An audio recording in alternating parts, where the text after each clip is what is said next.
아멘. 예, 감사합니다.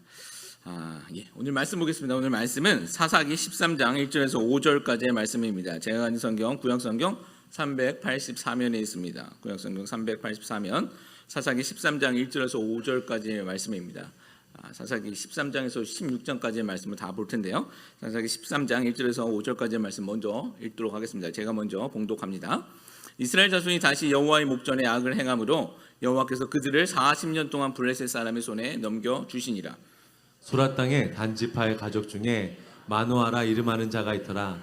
그의 아내가 임신하지 못하므로 출산하지 못하더니 여호와의 사자가 그 여인에게 나타나서 그에게 이르시되 보라, 내가 본래 임신하지 못하므로 출산하지 못하였으나 이제 임신하여 아들을 낳으리니 그러므로 너는 삼과 포도주와 독주를 마시지 말며 어떤 부정한 것도 먹지 말지니라. 같이 읽습니다. 보라, 내가 임신하여 아들을 낳으리니 그의 머리 위에 삭도를 대지 말라. 이 아이는 태어나 나옴부터 하나님께 바쳐진 나실인이 됨이라. 그가 블레셋 사람의 손에서 이스라엘을 구원하기 시작하니라 하시니. 아멘. 예, 말씀의 제목은 삼손입니다. 삼손이 아니라 삼손. 예. 오늘 삼손의 이야기로 말씀을 나누고자 합니다. 삼손은 교회 다니지 아니하는 사람들도 많이 알고 있는 인물이 됩니다. 어떻게 보면 그리스 신화에 나오고 있는 영웅 헤라클레스와도 비슷한 모습들이 보이기도 하죠. 그래서 최근까지도 영화화되기도 해서 기독교인이 아니더라도 잘 알고 있는 유명한 스토리이고요, 또 인물입니다. 잘 아시듯 삼손의 이야기 속에서는 드라마틱한 장면들이 많이 등장합니다. 워낙 유명한 장면들이 많이 있기에 그만큼 또 오해도 많은 인물이기도 합니다. 이런 삼손, 사사기에서는 12번째 마지막 사사로 등장하고 있습니다. 그 분량도 13장서부터 4장, 넉 장으로 가장 길게 기록되어 있습니다. 사사기에 등장하는 마지막 사사라서 그런지 흥미롭게도 또 앞선 사사들의 모습들이 삼손에게 또 종합적으로 드러나고 있는 것도 보게 됩니다. 예를 들어 사사 기드온에서 나오는 여호와의 사자, 번제가 이 본문 13장 오늘 이 삼손 탄생되어지는 이 삼손 탄생의 장 이야기 속에서도 등장하고 있는 것을 보게 되고요. 또 적들을 괴롭히는 300이라는 그 용사의 숫자가 삼손에게는 300마리 여우로도 등장하고 있고 또 횃불이 등장하기도 하고요. 드보라의 이름인 꿀벌이 삼손의 이야기 속에서도 중요하게 등장합니다. 또 사사 삼갈이 블레셋에 대항했었던 무기로는 소모는 막대기가 있었고 오늘 삼손의 이야기 속에서는 나귀의 턱뼈로도 나오는 것을 보게 됩니다. 또 원어로 보면 시스라의 말뚝이 후에 드릴라와 연결되어 나눈 것도 원어로 보면 알 수 있습니다. 이렇게 부분적이지만 또 종합적으로 사사들의 모습이 삼손에게 나타나는 것을 보게 된다는 것이죠. 그런데 이렇게 이런 삼손의 이야기는 그런 삼손의 이야기 속에서 이런 사사들의 모습만이 등장하는 것이 아니라 사사 시대의 이스라엘의 그 영적인 총체적인 모습과 상황이 그대로 삼손의 이야기 속에서 반영되고 있음도 우리는 알 수 있습니다.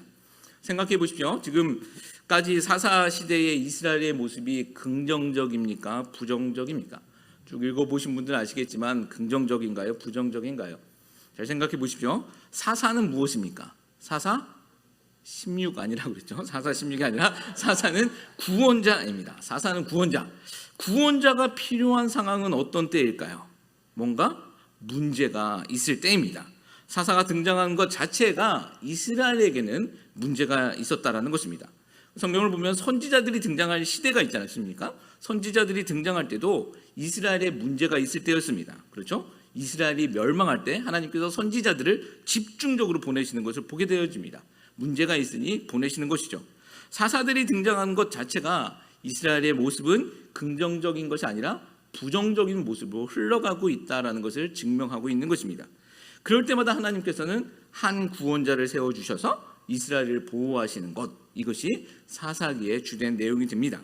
그런데 우리는 사사 기드온 때부터 구원자로 보내주신 사사들, 하나님께서 구원자로 세워주신 사사들에게도 문제가 생기는 것을 보게 됩니다. 이것은 수차례 말씀드렸듯이 사사기의 내용은 히어로가 주인공이 아니다라는 것입니다. 사사기에 흐르는 영적 흐름은 그때의 이스라엘의 왕이 없으므로 사람들이 각자 자기의 소견에 옳은 대로 행하였더라, 이것입니다. 그때의 왕이 없었으므로 사람들이 각자 소견에 옳은 대로 행하였다. 이 잘못된 흐름에 사사도 예외가 없었다라는 것입니다. 이스라엘만 이 흐름에 따른 것이 아니라 사사들도 예외 없이 이 흐름에 따라갔다라는 것이죠. 오늘 나누는 삼손의 모습 속에서 그 절정이 드러나게 되는 것을 보게 됩니다.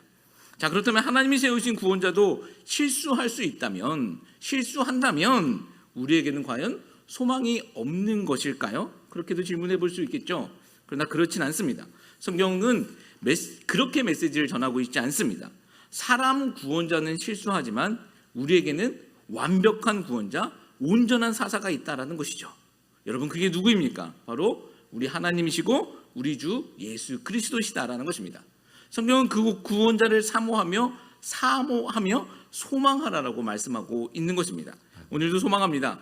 인간 구원자 삼손의 이야기 속에서 연약하고 실수 많은 인간임에도 불구하고 그 인간들을 들어 사용하시는 그런 신실한 하나님을 바라보기를 소망하고, 아멘. 온전하신 구원자, 영원한 사사 되시는 예수님이 우리 삶 가운데 발견되어지기를 주님의 이름으로 축복합니다. 아멘. 첫 번째입니다. 넘어지는 삼손의 모습이 보이고 있습니다.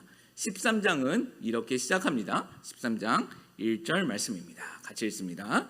이스라엘 자손이 다시 여호와의 목전에 악을 행하였으므로 여호와께서 그들을 40년 동안 블레셋 사람의 손에 넘겨주시니라. 네, 이스라엘 자손이 다시 여호와의 목전에 악을 행하였으므로 여호와께서 그들을 40년 동안 블레셋 사람에 넘겨주니라.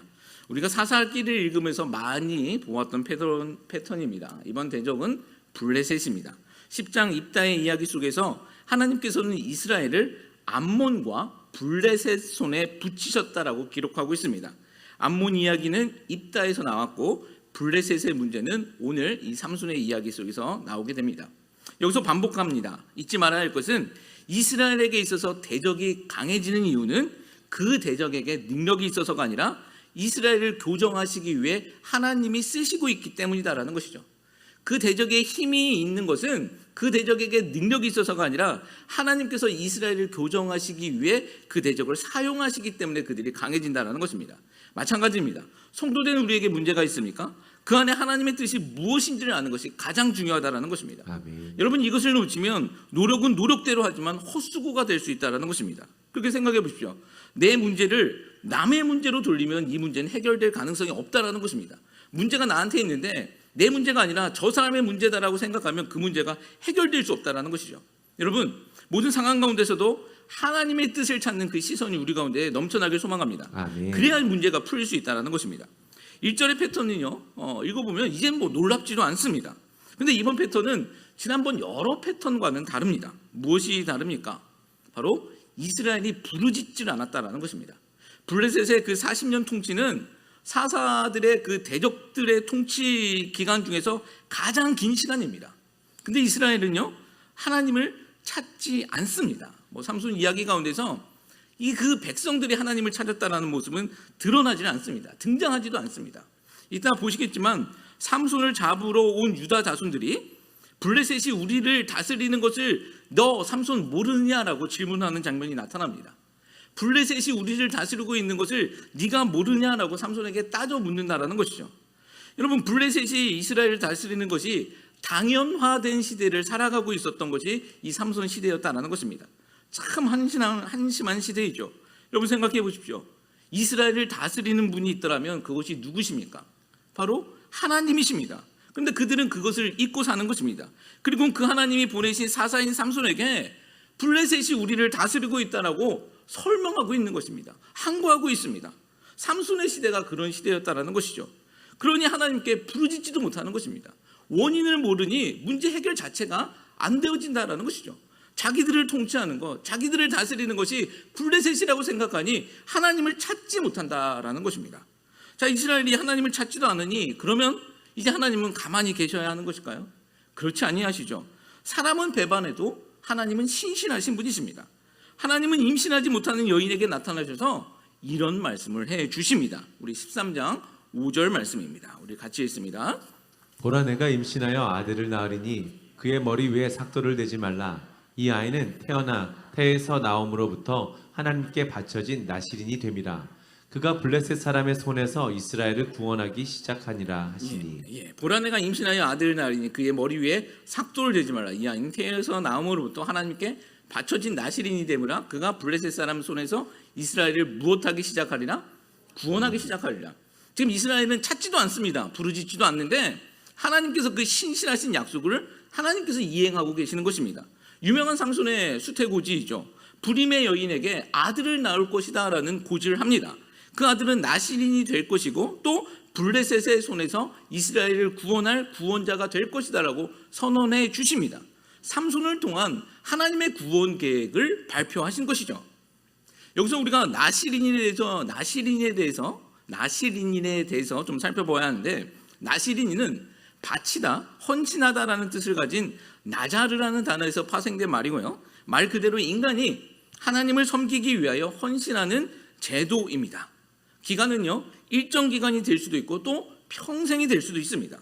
평생 나실인으로 섬긴 사람은 오늘 주인공 삼손, 그리고 다음번에 나타나는 사무엘, 그리고 신약의 세례 요한 정도가 됩니다. 그리고 예레미야서에서 등장하고 있는 레갑 자손도 나실인의 서원을 했다라고 보기도 합니다. 민수기 6장을 보면요, 이 나실인의 규례가 세 가지가 등장합니다. 하지 말라는 것 세 가지가 있다라는 것이죠. 나실인은 첫째로 포도나무 소산 및 독주를 마시면 안 된다라는 것입니다. 포도나무에서 나오는 모든 것도 먹지 말라라고 아주 정확하게 말씀하고 있습니다. 그리고 둘째로는 머리에 삭도를 대지 말라라고 말하고 있습니다. 머리 자르면 안 된다라는 것입니다. 이 빠지는 건 괜찮은데 머리 자르면 안 된다라는 겁니다. 그리고 세 번째는 시체를 가까이에서는 안 된다라는 것이죠. 나실인은 그 헌신 기간 동안에 이렇게 세 가지 일을 범하면 안 되었습니다. 이것이 나실인의 세 가지 규례입니다. 삼손은요, 하나님의 사자로부터 태어나서 죽을 때까지 나실인으로 들여졌다라고 선언이 된 인물입니다. 그렇게 태어난 삼손은요, 13장에서 이렇게 묘사하고 있습니다. 13장 우리 24절 말씀입니다. 같이 읽습니다. 그 여인이 아들을 낳음에 그의 이름을 삼손이라 하니라. 그 아이가 자라매 여호와께서 그에게 복을 주시더니. 우리 25절 말씀 한번 볼까요? 25절 말씀 보면 이렇게 쓰여 있어요. 소라와 에스다올 사이 마하네단에서 여호와의 영이 그를 움직이기 시작하였다라고 기록하고 있습니다. 예수님으로 비교해 보면 삼손이 사사로서 공생애가 시작되어지는 시점입니다. 자, 하나님이 그에게 복을 주셨고 여호와의 영이 그를 움직이기 시작했다라는 것이죠. 사무엘이 그렇게 태어났는데 하나님이 그에게 복을 주셨고 여호와의 영, 성령이 그를 움직이기 시작했다라고 그 공생애의 첫 시작은 시작되어집니다. 근데 여러분 생각해 보십시오. 삼손, 사사로서의 첫 공생애 무엇일까요? 사실 이 부분부터 우리를 좀 당황하게 만듭니다. 우리 그 다음 절 보면 14장 1절에서 3절까지 말씀인데요.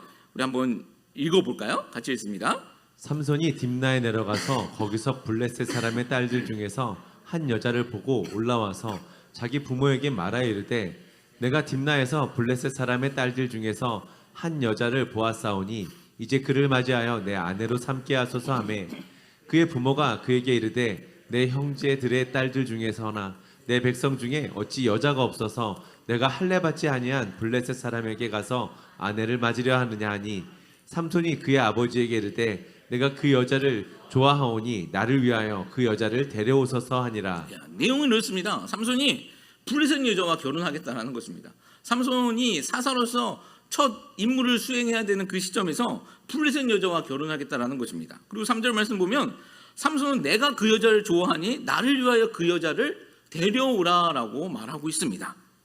여러분 신명기서 말씀을 보면 이스라엘은 이방 여인과 결혼을 금하고 있습니다. 특별한 경우 아니면 금해야 됩니다. 근데 그 중에서도 블레셋 여자와 결혼하고 싶다라고 이야기를 합니다. 지금 40년을 이스라엘을 학대하고 있는 민족이 바로 블레셋입니다. 여기서도 우리는 블레셋에 대해 잠깐 한번 생각해 볼 필요가 있는 것 같은데, 블레셋 이스라엘 남서쪽 해안에 위치한 민족입니다. 지금의 팔레스타인 그 사람들하고는 좀 민족이 다릅니다. 역사적으로 보면 좀 미스테리한 민족인데 원래 가나안 족속이 아닌 북쪽 해양 민족이었습니다. 아마 바이킹처럼 바다를 배경으로 약탈과 정복을 일삼았었던 호전적인 민족으로 아마 우리가 기억하고 있습니다. 그들이 가나안 서쪽 해안가에 정착한 것이죠. 그들이 블레셋이 되는 것입니다. 이들이 다윗 때까지 끊임없이 이스라엘을 괴롭힙니다. 우리가 잘 알고 있는 골리앗도 이 블레셋 사람입니다. 여튼 이 삼손이 블레셋 여자와 결혼하겠다고 이야기하고 있고 부모한테 땡깡을 부리기 시작하는 것입니다. 내가 그가 좋으니 그를 데려와 달라는 것이죠. 사사인데 더구나 사사로서 기록된 첫 행동이 블레셋 여자와의 결혼입니다. 삼손의 탄생 이야기를 다 알고 있는 부모, 다 알고 있지 않습니까? 어떻게 수태고지를 받았는지도 알고 그가 무엇을 해야 하는지도 아는데 이런 일에 대해 부모는 당연히 반대를 하겠죠. 어떻게 할례 받지 못한 블레셋에게서 아내를 구할 수 있느냐 반대합니다. 그러나 삼손은 자기가 좋다라는 겁니다. 내가 좋다라는 거죠. 그때의 왕이 없으므로 자기의 소견대로 옳은 대로 행했더라라는 딱 이 모습이 삼손의 그 말 가운데 등장하고 있습니다. 내가 좋으면 그것이 선이 된다라는 것입니다. 내가 좋으면 내가 그거 선택하겠다라고 그 삼손은 이야기하고 있는 것입니다. 자, 그런데 4절에서는 이런 삼손의 모습을 성경은 이렇게 기록하고 있습니다. 우리 14장 4절 말씀도 한번 읽어봅니다. 시작. 그때 블레셋 사람이 이스라엘을 다스린 까닭에 삼손이 틈을 타서 블레셋 사람을 치려 합의었으나 그의 부모는 이 일이 여호와께로부터 나온 것인 줄을 알지 못하였더라. 블레셋 여자와 결혼하겠다라고 땡깡 부리고 있는 이 삼손의 이야기 속에서 성경은 이렇게 기록하고 있는 것입니다. 그때 블레셋 사람이 이스라엘 다스린 까닭에 삼손이 틈을 타서 블레셋 사람을 치려 함이었으나 그의 부모는 이 일이 여호와께로부터 나온 것인 줄 알지 못했다라고 기록하고 있습니다. 여러분, 이 부분에 대해서는 두 가지 해석이 존재합니다. 첫째는 삼손이 처음부터 의도적으로 블레셋을 치기 위해 위장 결혼했다라는 것이죠. 전략적 결혼이라는 것입니다. 선택적 결혼이라는 것이죠. 그 일을 빌미로 삼아 블레셋을 치기 위함이다라는 것이죠. 가능한 해석입니다. 그리고 두 번째 해석은요, 삼손이 자기 마음대로 결정했지만, 자기 옳은 소견대로 결정했지만 결과적으로 하나님께서 이런 사건을 이용하셔서 삼손이 블레셋을 치도록 유도하셨다라는 것이죠. 이 해석도 가능한 것입니다. 둘 다 가능합니다. 그래서 저는 후자 해석으로 좀 삼손을 바라보았으면 좋겠습니다. 바라보려고 합니다. 인간의 실수와 연약을 통해서도 하나님께서는 자신의 계획을 이루신다라는 관점이죠. 삼손은요, 부모가 말렸지만 블레셋 여자와 결혼을 하게 됩니다. 결혼식을 하러 블레셋 땅 딥나로 내려갈 때 삼손은요, 포도원에서 성경에 보면 젊은 사자를 만나게 됩니다. 결혼식을 위해서 지금 블레셋으로 내려가는 시점에 처음 마중 나온 것은 사람도 아닌 그 삼손을 죽이고자 나타난 젊은 사자였다는 것이죠. 뭔가 분명히 잘못되어 가고 있다는 것을 보여주고 있는 것입니다. 이때 여호와의 영이 강하게 임한 삼손은 그 사자를 염소 새끼 죽이듯이 찢어버립니다. 그리고 후에 사자의 몸에 벌떼와 꿀이 있는 것을 발견하고 그 꿀을 따와 부모에게 드리게 되어집니다. 여러분, 삼손은 나실인이었습니다. 이 이야기에서만 보면 삼손은 나실인으로서 두 가지 문제가 있는 것을 우리가 추측해 볼 수 있습니다. 왜 삼손이 포도원을 혼자 갔을까라는 질문을 해볼 수 있죠. 성경을 잘 보면 지금 부모와 같이 내려가다가 혼자 삼손은 포도원으로 혼자 들어간 것입니다. 나실인은 포도나무에 어떤 소산물도 먹어서는 안 되었던 그 규례가 있었는데 아마도 그 규례를 어기게 된 것이 아닐까라고 추측해 봅니다. 또 블레셋 민족의 그 7일간의 잔치에 참여하게 되어지죠. 그 포도주가 빠질 수 없는 이방 민족의 잔치에 참여하는 모습도 봅니다. 또 자기를 죽이려고 했었던 사자를 죽여버리죠. 나실인은 죽은 시체를 접하면 안 되었습니다. 물론 자신을 보호하기 위해 사자를 죽였지만 그 뒤 사자의 몸에서 벌꿀을 따오는 것에는 문제가 있을 수 있었다는 것이죠. 자신도 떳떳하지 못하니 그 부모에게는 비밀로 했다는 것입니다. 나실인으로서 구별된 삶을 살아야 하는 삼손은요, 대제역 그 블레셋 땅으로 가서 블레셋 여자와 결혼을 하고 또 포도주가 빠질 수 없는 그들의 7일간의 그 잔치에 참여하고 또 혼자 포도원에 가서 죽은 동물 시체와 접촉해서 꿀을 따와 자신과 부모가 함께 먹었다라는 것은 삼손에게 문제가 있었다라는 것을 보여주는 것입니다. 자신의 소견에 좋은 대로 살아가고 있는 그 삼손의 모습이 드러나고 있는 것이죠. 물론 이 일로 블레셋과 시비가 붙어버리고 삼손은 유명한 사건인 여우 300마리를 잡아와 2마리씩 꼬리를 묶고 횃불을 달고 블레셋에 있는 그 땅과 포도원 감람나무들을 초토화시켜버립니다. 블레셋 땅에 있는 재산들을 모조리 다 통째로 불질러 버린 것이죠. 이에 분노한 블레셋인들 삼손의 아내와 딸을 또 산채로 불질러서 살해해버립니다. 또 이에 더 분노한 삼손은 그들의 정광이와 넓적다리를 부러뜨려서 도륙해버립니다.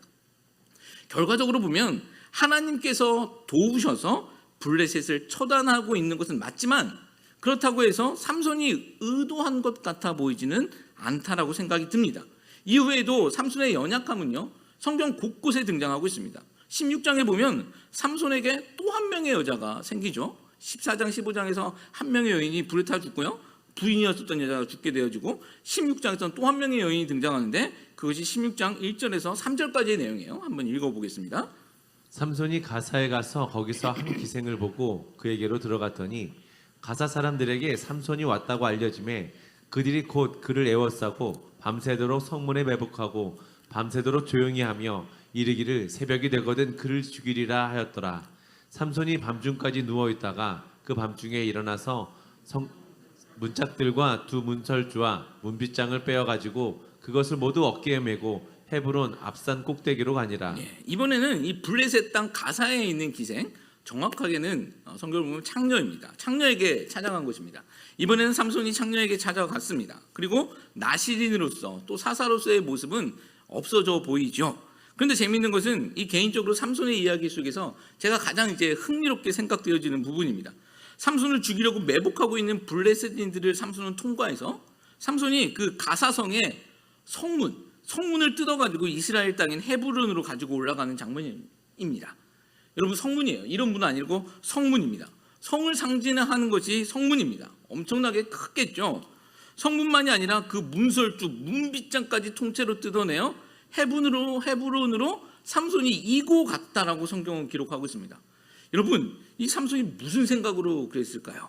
지금 이 가사 땅에서 헤브론은 60km입니다. 마일로 따지면 한 40마일 정도 되는 거리입니다. 아무리 힘이 세어도요, 그 힘센 힘으로 그 문짝을 뜯어서 40마일을 걸어 올라가서 올려놓았다라는 것이죠. 여러분, 무슨 생각이었을까요? 제가 어렸을 때는 이 장면을 생각하면서 이런 생각을 했습니다. 참 무식하고 힘센 삼손이 술 먹고 정신이 없어서 문짝 뜯어갔나라는 생각을 해봤습니다. 그렇잖아요. 우리 술 먹고 나면 정신없이 이상한 짓도 많이 하는 것을 보는데 삼손이 그랬지 않았을까라는 생각도 해봤습니다. 삼손은 가사 땅 창녀의 집에서 밤새도록 놀다가 성문을 뜯어서 어깨에 메고 헤브론 땅으로 올라간 것입니다. 헤브론은요, 하나님의 도피성입니다. 삼손이 실제로 무슨 생각을 했는지는 성경에 기록이 없어서 잘 모르겠습니다. 진짜 아무 생각이 없거나 술에 취해서 그랬을지도 모르겠습니다. 그러나 성경을 읽다 보니 하나님 편에서는 이것이 결코 우연이 아니었다라는 것을 알게 되어졌습니다. 창세기 22장 17절 말씀이에요. 아브라함에게 하신 약속의 말씀인데 우리 17절 말씀 한번 같이 읽어봅니다.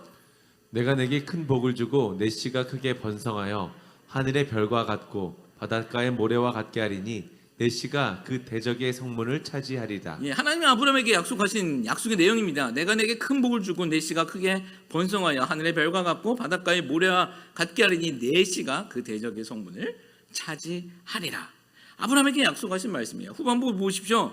내 씨가 그 대적의 성문을 차지하리라. 성문을 빼앗는다라는 것입니다. 이것은 승리의 선언이다라는 것입니다. 아브라함의 이 약속은요, 1차적으로 오늘 삼손을 통해서 성취되는 것이고 후에 그리스도의 표상인 다윗에 의해 블레셋은 전멸하게 되어집니다. 성문을 차지하게 되었다라는 것입니다. 그리고 마침내 아브라함의 씨로 오시는 예수님으로 승리하게 되어진다라는 그 내용을 증거하고 있다라는 것입니다. 성문을 옮겨온 헤브론은 하나님의 도피성이었습니다. 예수님을 상징하고 있는 그 도피성으로 적의 문을 뜯어가지고 갖고 온 것입니다. 예수님으로 승리한다라는 그 승리 선언이 그 안에 포함되어 있다라는 것이죠. 성문을 뜯긴 가사는요, 나중에 삼손이 두 눈을 뽑히고 조롱거리가 되어지는 도시입니다. 가사 사람들은 아마도 자신들이 이겼다고 생각했을 것입니다. 그런데 우연일까요? 삼손은 마지막으로 이스라엘의 사사로서의 사명을 그 땅 가사에서 행하게 되었다라는 것이죠. 이미 성문을 뜯겼을 때 그들의 패망은 예견되었던 것이고 하나님의 승리는 선포되었다라는 것입니다. 이 싸움은요, 그 블레셋의 다곤신이 참신이냐 하나님이 참신이냐라는 그 문제의 싸움이었습니다. 이때 하나님은 삼손의 편을 들어주시고 하나님이 참신이다라는 것을 그 가운데서, 그 땅 가운데서 선언하셨다라는 것이죠. 여러분, 여기서 우리가 알아야 할 건 무엇이겠습니까? 삼손은요, 당시 이스라엘과 똑같은 상황을 살아갔었던 인물이었습니다. 나신이로 태어났지만 사사로서 살아가면서도 실수와 연약함 투성이었습니다. 그러나 하나님은 그런 삼손을 포기하지 아니하시고 붙드시고 삼손의 실수와 연약을 통해서도 하나님의 선하심을 신실하게 이행하셨다는 것이죠. 마치 수없이 많은 배반이 있었지만 하나님은 이스라엘을 포기하지 아니하시고 신실하게 붙드시고 인도하셨던 것처럼 말입니다.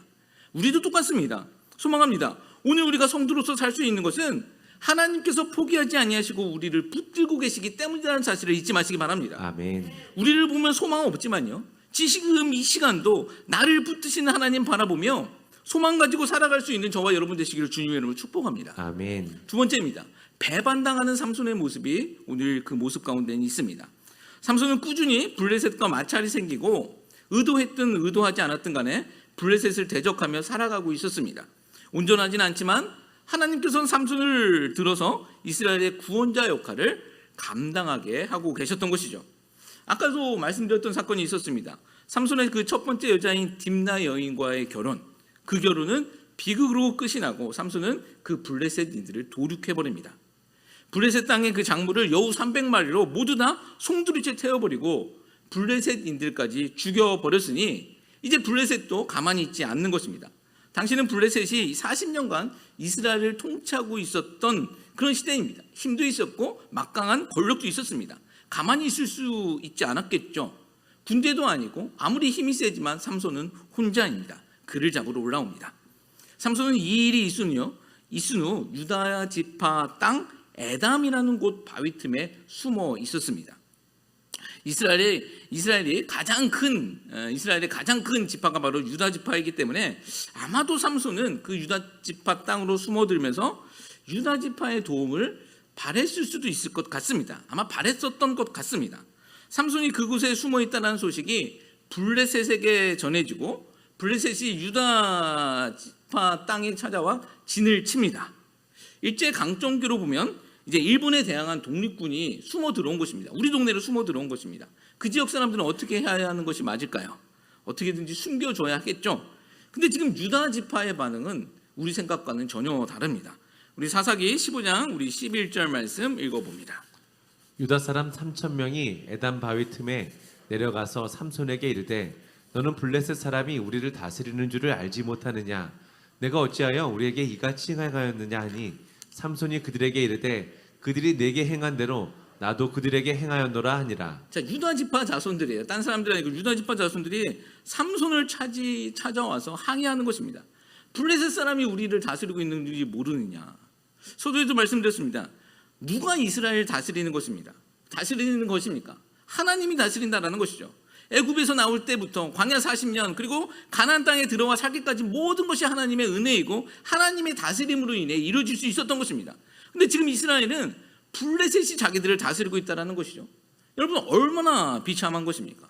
또 삼손에게 찾아온 유다 지파 그 숫자를 보십시오. 지금 몇 명입니까?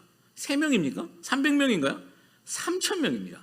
3,000명이 찾아와서 삼손 잡아서 블레셋에게 바치겠다라고 이야기하고 있는 것입니다.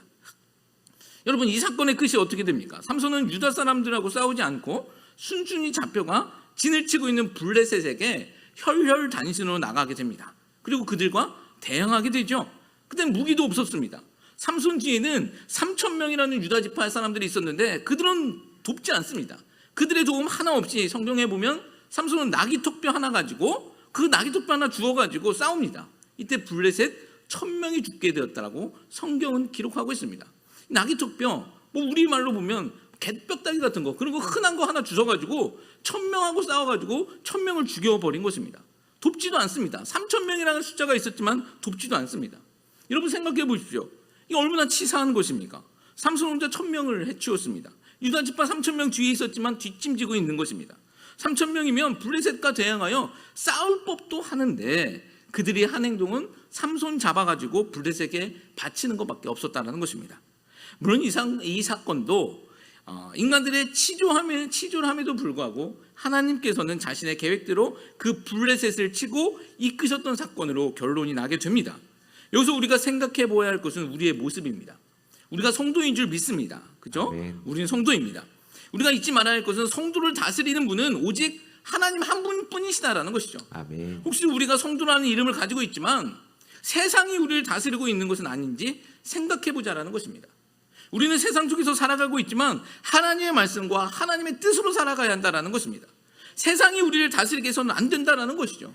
세상의 조류, 세상의 가치관이 대세를 이룬다 할지라도 그것이 하나님의 뜻이 아니면 단호히 맞설 수 있는 그런 성도들이 되어야 할 줄 믿습니다. 아멘. 그게 우리 성도의 바른 사명의 모습이다라는 것이죠. 아멘. 만약 하나님이 하나님의 그 다스림을 우리가 성도된 우리가 다스림을 잊고 살아간다면 사실 숫자는 중요한 거 아닙니다. 성도라고 하면서 하나님의 다스림을 잊고 살아가고 있다면 그것이 3,000명이든 3만 명이든 그 교회의 숫자가 30만 명이든 그것은 아무런 의미 없다라는 것이죠. 그냥 숫자입니다. 저는 유다 지파도 처음부터 그렇게 되었다고 생각하지 않습니다. 조금씩 블레셋에 물들었을 것이다라고 생각합니다. 그러다 보니 그들의 통치도 당연한 것이다라고 세뇌당했다라는 것이죠. 하나님이 아니구나. 우리를 다스리고 있는 것은 눈에 보이는 하나님이 아니라 눈에 보이는 저들이구나. 눈에 보이는 힘을 가지고 있는 저 블레셋이 우리를 다스리는구나 라고 세뇌당했다라는 것이죠. 여러분, 팬데믹 이후로 많은 교회들이 걱정하고 있는 것, 염려하고 있는 것이 무엇인 줄 아십니까?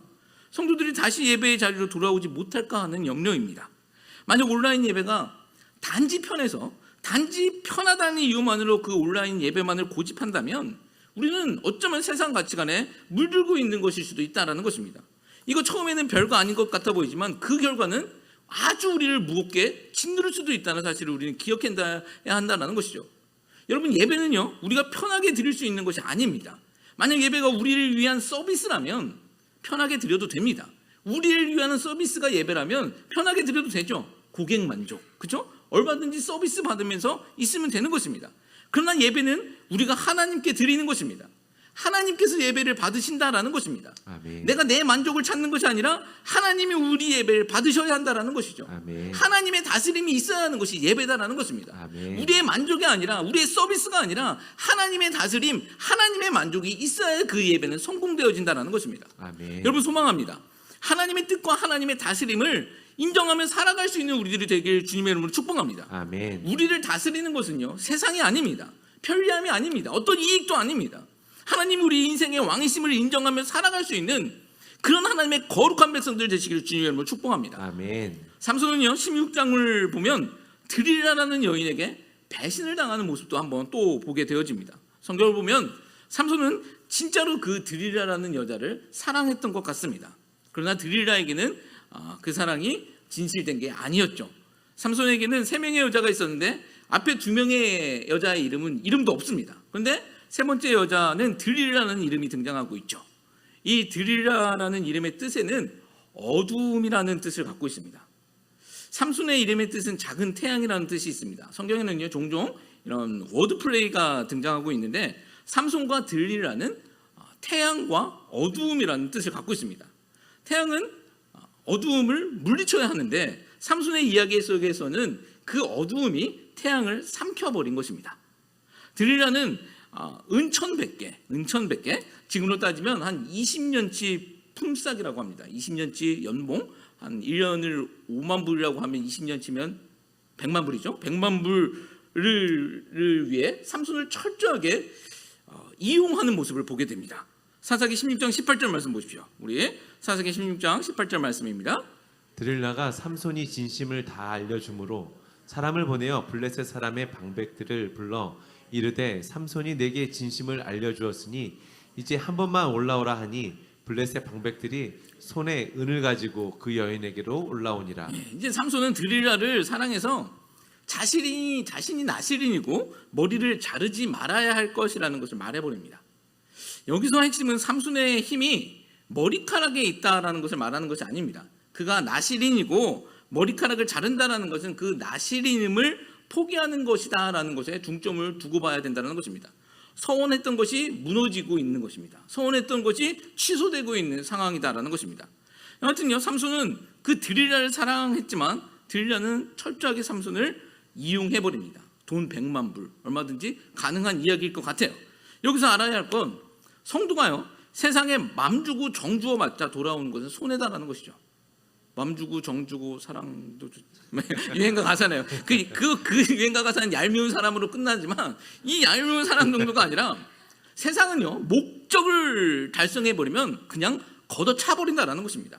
이익이 없으면 차버리는 것이 세상 법칙이다라는 것이죠. 여러분, 그러한 속에서 성경은 우리에게 무엇이라고 말씀하고 있습니까? 세상 사랑하지 말라라는 것입니다. 그것이 우리 요한일서 2장 15절 말씀이에요. 요한 사도는 이렇게 이야기합니다. 같이 한번 읽어볼게요. 이 세상에나 세상에 있는 것들을 사랑하지 말라.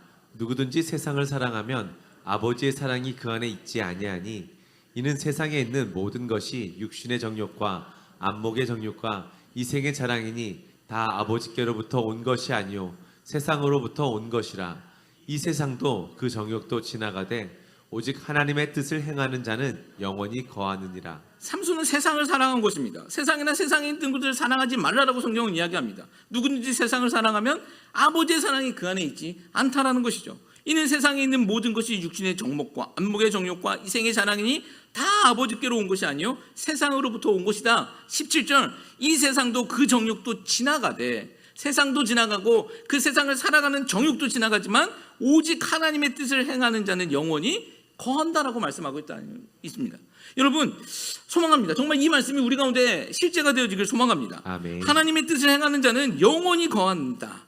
이 말씀이 우리의 삶 가운데 실제가 되어서 우리를 움직이게 되어지는 동력이 되어지기를 주님의 이름으로 축복합니다. 아멘. 세상을 사랑하는 것이 아니라 하나님의 말씀대로 행함으로써 영원한 기쁨을 누릴 수 있는 주의 거룩한 백성들 되시기를 소망합니다. 아멘. 세 번째입니다. 이스라엘을 구원한 삼손. 그럼에도 불구하고 이스라엘을 구원한 삼손의 이야기입니다. 우리 사사기 16장 21절 말씀입니다. 블레셋 사람들이 그를 붙잡아 그의 눈을 빼고 끌고 가사에 내려가 놋줄에 메고 그에게 옥에서 맷돌을 돌리게 하였더라. 그의 머리털이 밀린 후에 다시 자라기 시작하니라. 자, 이게 삼손의 마지막 모습입니다. 삼손의 마지막 모습은 얼마나 비참합니까? 블레셋이 삼손의 그 눈을 뽑아버리고 가사 땅으로 끌고 가서 짐승들이 끄는 그 맷돌을 끌게 합니다. 유다 마지막 왕 시드기야가 바벨론으로 끌려갈 때 그 두 눈이 뽑힌 채로 쇠사슬에 짐승처럼 끌려가는 모습과 비슷하죠. 사명을 잃은 사사의 모습이고요, 또 사명을 잃은 왕의 비참한 모습입니다. 이것은요, 성도도 이 세상에서 살아가면서 사명을 잃게 되면 이와 똑같다라는 것입니다. 본인은 모르지만 영적으로 보면요, 소경이 되어서 짐승처럼 끌려다니고 만다라는 것입니다. 무엇이에요? 세상 가치관에, 세상 생각에 끌려다니고 있다는 것이죠. 소망합니다. 믿음의 눈을 들어서 하나님의 뜻을 찾으며 나가는 우리들이 되기를 주님의 이름으로 축복합니다. 아멘. 삼손은 그 비참한 모습 속에서, 삼손의 그 비참한 모습 속에서 우리가 주목해야 할 것이 있는데요. 22절 말씀 보십시오. 그의 머리털이 다시 자라기 시작하니라. 그의 머리털이 다시 자라기 시작했다는 것입니다. 저도 좀 자라났으면 좋겠는데 그 머리털이 다시 자라났다는 것입니다. 머리털이 다시 자라나기 시작했다는 것에는 무슨 의미가 있냐면, 머리털에 힘이 있는 것이 아니라 이것은 간접적으로 나신이라는 그 사명이 회복되어져 가고 있는 그 과정을 의미하고 있다는 것입니다. 또한 여기서 시작했다라는 그 단어는요, 삼손의 첫 이야기인, 우리 초두에서 말씀했었던 첫 이야기인 사사기 13장 25절 말씀 보면 여호와의 영이 그를 움직이기 시작하셨더라. 여호와의 영이 그를 움직이기 시작하셨더라. 그래서 이제 삼손이 첫 공생애를 시작하게 되어지는 것이거든요. 여호와의 영이 그를 움직이기 시작하였더라. 이 시작하였다라는 단어가 같은 단어라는 것입니다. 여호와의 영이 삼손을 움직이기 시작했다라는 단어가 같은 단어입니다. 하나님이 움직이기 시작했다라는 것이죠. 하나님이 개입하기 시작하셨다라는 것입니다. 지금 삼손의 상황이 아주 비참한 상황인데 그의 머리털이 자라나기 시작했다는 것은 하나님의 개입이 그 가운데 이루어졌다는 것입니다. 아멘. 여러분, 어떤 상황 속에서도 하나님이 움직이기 시작하면 승리하게 되는 줄 믿습니다. 아멘. 하나님이 개입하시면 승리하게 되어진다는 것이죠. 아멘. 사사기 16장 23절 말씀 보면 또 이렇게 기록하고 있습니다. 우리 23절 24절 말씀도 읽어봅니다. 시작. 블레셋 사람의 방백들이 이르되 우리의 신이 우리 원수 삼손을 우리 손에 넘겨주었다 하고 다 모여 그들의 신 다곤에게 큰 제사를 드리고 즐거워하고, 백성들도 삼손을 보았으므로 이르되 우리의 땅을 망쳐놓고 우리의 많은 사람을 죽인 원수를 우리의 신이 우리 손에 넘겨주었다 하고 자기들의 신을 찬양하며. 자, 지금이 어떤 상황이냐면 가사 땅에 있는 그 블레셋의 신, 그 다곤 신전에서 그들이 축하 예배를 드리고 있는 것입니다. 축하 제사를 드리고 있습니다. 자신들의 신이 이겼다라는 것이죠. 삼손이 잡혀있고 저렇게 짐승처럼 살아가고 있는 것을 보니 우리의 신이 이겼다라는 것입니다. 여러분 근데 그 말이 맞습니까? 자, 여기서 우리가 잘 알고 있듯이 하나님은 삼손의 마지막을 함께 해주십니다. 아까 이미 그 가사의 성부는 삼손이 뛰어서 헤브론에 갖다 놓았습니다. 이미 승리는 약속된 것입니다. 잊지 말아야 할 것, 하나님이 승리하신다라는 것입니다. 아멘. 또한 하나님은 실수투성인 삼손이 하나님을 찾을 때 마지막 순간에 하나님의 백성을 구원하는 사사로의 역할을 감당하게 해주셨다는 것입니다. 그 능력을 허락해 주셨다는 것입니다. 여러분 잊지 마시기 바랍니다. 우리가 승리하지 못한다면 우리가 실수가 많아서가 아닙니다. 우리가 실수 많아서 승리하지 못하는 것이 아니라 하나님을 찾지 못해서 승리하지 못한다는 것입니다. 여러분 우리가 하나님을 찾는다면 실수 있음에도 불구하고 우리가 승리하게 되는 줄 믿습니다. 아멘. 소망합니다. 하나님을 찾음으로 하나님이 주시는 그 승리를 선포하며 나갈 수 있는 주의 거룩한 백성들이 되시기를 주님으로 축복합니다. 아멘. 블레셋의 신 다곤이 옳으냐, 그가 참신이냐, 하나님이 참신이냐는 이 상황 가운데서 하나님은 사사 삼손의 손을 들어줘서 하나님이 참신이다라는 것을 그 가운데 공포하셨다라는 것이죠. 여러분 우리가 실수투성일 수도 있습니다. 실패하는 인생일 수도 있습니다. 그러나 우리가 실패해서 멈추는 것이 아니라 하나님을 찾음으로써 하나님께서 주시는 승리를 경험하며 전할 수 있는 주의 거룩한 백성들 되시기를 주님의 이름으로 축복합니다. 아멘. 찬양팀 나와주시고요. 말씀을 정리합니다. 우리 성도로서 구별된 자로 우리는 살아가야 한다는 것입니다. 성도로서 구별된 자로 살아가야 한다는 것이죠. 삼손의 힘의 원천은요 머리카락이 아닙니다. 구별됨이 힘이고 능력이었다는 것입니다. 하나님 앞에서 구별되고 하나님 앞에서 받쳐지는 것, 그것이 바로 구별됨이 힘이고 능력이다라는 사실 잊지 마시기 바랍니다. 우리의 스펙이 문제가 아니라는 거예요. 하나님께 구별되면 우리가 이길 수 있다는 것입니다. 그리고 두 번째, 실수하고 실패해도 하나님께 돌이키면 된다는 것입니다. 우리가 완벽해서 승리하는 거 아닙니다. 하나님께서 돌이킬 때, 하나님께서 힘주시고 우리는 이기게 된다는 사실 잊지 마시기 바랍니다. 그리고 세 번째, 마지막을 성도로 기억되게 살아가자라는 것입니다. 성경은요 삼손이 부족했지만 그가 20년을 사사로 지냈다라고 2번 기록하고 있습니다. 하나님은 우리를 성도라고 말씀하고 계십니다. 우리가 장례식장 가보면 그런 거 많이 경험하게 되는 것 같아요. 그분이 어떻게 살았느냐가 아니라 그 마지막에 무엇으로 기록되어 있느냐, 기억되고 있느냐가 중요하다라는 것이죠. 얼마 전에 이어령 박사가 한국에서 돌아가셨죠. 많은 사람들은 그를 박사로 생각하고 있지만 우리는 하나님의 성도, 하나님이 선택하신 성도로 기억하고 있다는 것이죠. 여러분 우리의 마지막 모습도 하나님이 기억하시는 성도의 모습이 되어지길 소망합니다. 아멘. 다른 많은 것을 가졌다가 아니라 하나님이 허락하시는, 하나님이 인정하는 성도로서 마지막에 우리의 이름이 적혀지기를 주님의 이름으로 축복합니다. 아멘. 예, 우리 찬양을 하나 드리겠습니다. 오직 주의 사랑이며, 아까 드렸었던 찬양인데